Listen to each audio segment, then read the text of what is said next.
I have never had a formal education on type design or even graphic design. These images show a moment from Aragale. At that moment, I kind of felt like I had done my part. I decided to do a research on typography of single numerals, and I developed two methods. Hello, everyone. So let me introduce myself. I'm Kosala Senevirathne. I'm a type designer and one of the founding partners at Akuru Collective and Mooniak.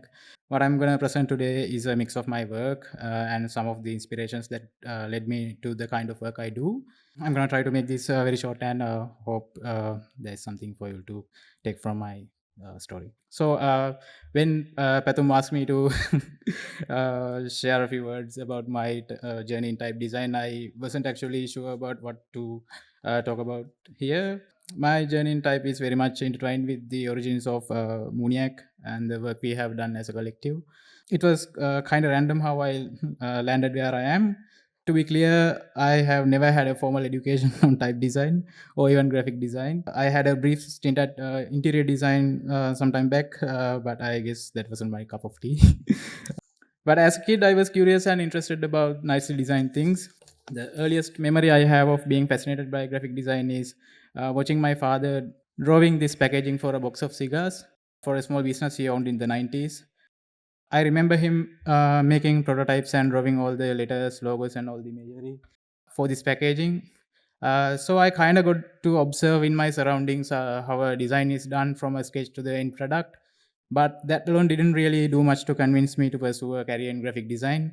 In fact, I didn't even know graphic design was actual career back then. It was around 2014 I decided, okay, this is what I'm gonna do with my life. I'm gonna be a graphic designer. So there's a lot that went into that decision. We don't have time to talk about that. So, like I said, my journey in type and design in general is interconnected with the origins of Mooniak. It was in 2014 that Patum, me, and a few other friends got together and formed Mooniak as a small design studio. Uh, it wasn't anything formal. Uh, we were just setting up a practice where we can do some commercial projects while pursuing some cool ideas we had in our minds. So that's when I got to work on a type design project for the first time. It was the Stick Nobles font. This was also the first commercial type project we did at Mooniak. It was done as the bespoke typeface of the Stick Nobles poster gallery in gold, as Patum mentioned. So to cut it short, the design was already made, and all I had to do was tracing those shapes in a font editor. A menial task, but I really enjoyed watching those shapes turning into a font that I could actually type and see it working in real time. A year later, in 2015, we secured a contract from Google to make singular fonts for the Google Fonts library. We made 4 open source typefaces in collaboration with 7 designers, including myself. So one is Shal Devi, the other one, Abe Libre and Gamlu Libre. Also, we were able to make Sticknobies one of the open source project as well, like Pathu mentioned. And so we were adding single and Tamil script to the design. So as I was already familiar with the type style and the aesthetic of the Latin design, I was tasked with the single design of it. So being a bunch of amateur designers, we, however, managed to successfully add both Sinhala, Tamil languages support to the stick nobles and the other typefaces we did. So this project did kind of solidify what I wanted to do as a designer. I knew I enjoyed designing type, although I wasn't familiar with the technical know-how that goes into making a font. I wanted to continue on that path.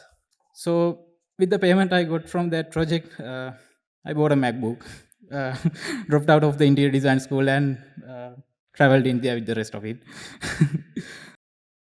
So Typo Day is a highlight for all of us. So while traveling in India, I attended Typo Day 2016. I got to meet some of the amazing designers who were working in type. I also met 2 Sri Lankans attending the conference. One of them was Suvantri. She was there to announce the Typo Day in Colombo next year. So it was kind of like a time that pieces were aligning to form the Sri Lankan type design scene. So 2016 to 2020 was my learning period. I was reading more about type design, borrowing reading materials from Pathum, all the while designing Tamil for Yal Devi and single numerals for almost all the fonts we made at Mooniak. So designing single numerals was a bit of a challenge for us because there were very few references for us to base our designs on. To address this problem and to compensate for my lack of academic knowledge and academic practice in the subject, I decided to do a research on typography of single numerals, and I developed two methods of designs for single numerals that can be utilized in different styles of fonts. I submitted my research paper to Typo Day India in 2018, and I was selected as one of the speakers. So that research marked a turning point in my type design journey. It taught me to examine letters, their shapes and characteristic with a much deeper level of detail. And in between these type projects, I also got into multilingual editorial design, mostly working on trilingual publications for a few government agencies. As the Sri Lankan law specifies, all government documents should be accessible in all three official languages of Sri Lanka. My editorial design practice was focused on facilitating this requirement, and this experience highlighted the significant challenges in the field and what kind of interventions I can do as a type designer. To begin with, there's a major scarcity of fonts that support Sinhala, Tamil, and English to create a cohesive design. Uh, the fonts that support multiple scripts are primarily Unicode based, but until recently, widely used DTP softwares didn't support South Asian languages. To address this issue, the printing and publishing industry has adopted workarounds, but these have led to persistent problems. Now that I have some knowledge to create tools that may help resolve some of these issues, I made it kind of my personal mission to do as much as possible to bridge these visual communication gaps between Sri Lanka's official languages. So to come back to my type design career, by 2020, I was working on large scale projects with Pathum for some international brands who took interest in adding language support for Sinhala in their brand fonts. While working on these projects is when I realized the commercial potential of type and its wide applications. And I saw big brands wanting to invest in languages like Sinhala, which are used in only marginal markets in their operations. But I didn't really exploit as a commercial practice at the time. I wasn't still convinced enough of my ability as a type designer who can handle that level of complexity. So it was a slow journey, and around this time, the pandemic happened, and people were gathering on online platforms like Clubhouse to connect with others.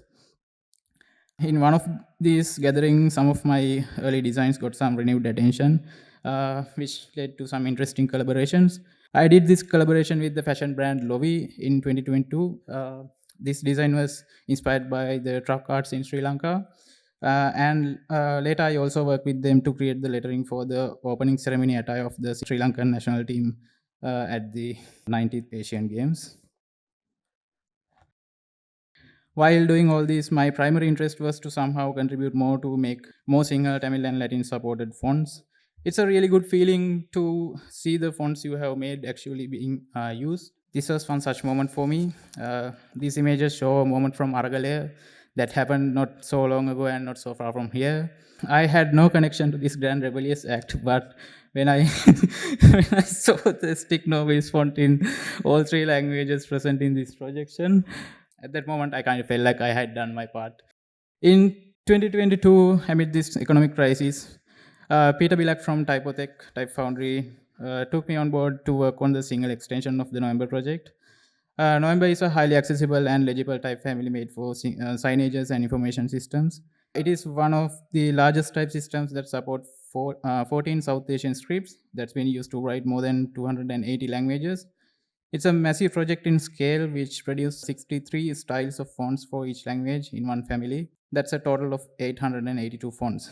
So I got to design the single version of it. The project was successfully completed last year, and the entire South Asian family of November was awarded the TDC Certificate of Excellence Award and the Red Dot Design Award Best of the Best in 2023. Later that year, I began working on even more complex project that is currently in the making, and I'm glad to share a sneak peek of it with permission from Typotech. This is said. Said is a typeface designed for inclusivity and accessibility. It comes with two versions optimized for text and display. It will support 26 writing scripts in total. Each language version will come with staggering 558 styles when completed. So all of these styles will be available for all the South Asian languages when this project is finished. All of this was a big learning experience for me, learning the craft, learning the technology, learning the trade. That's why the title Learning Curve.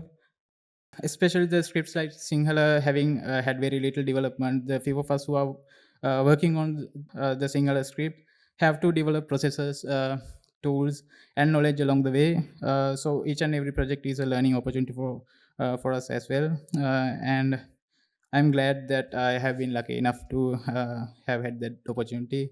And the journey continues. Thank you very much.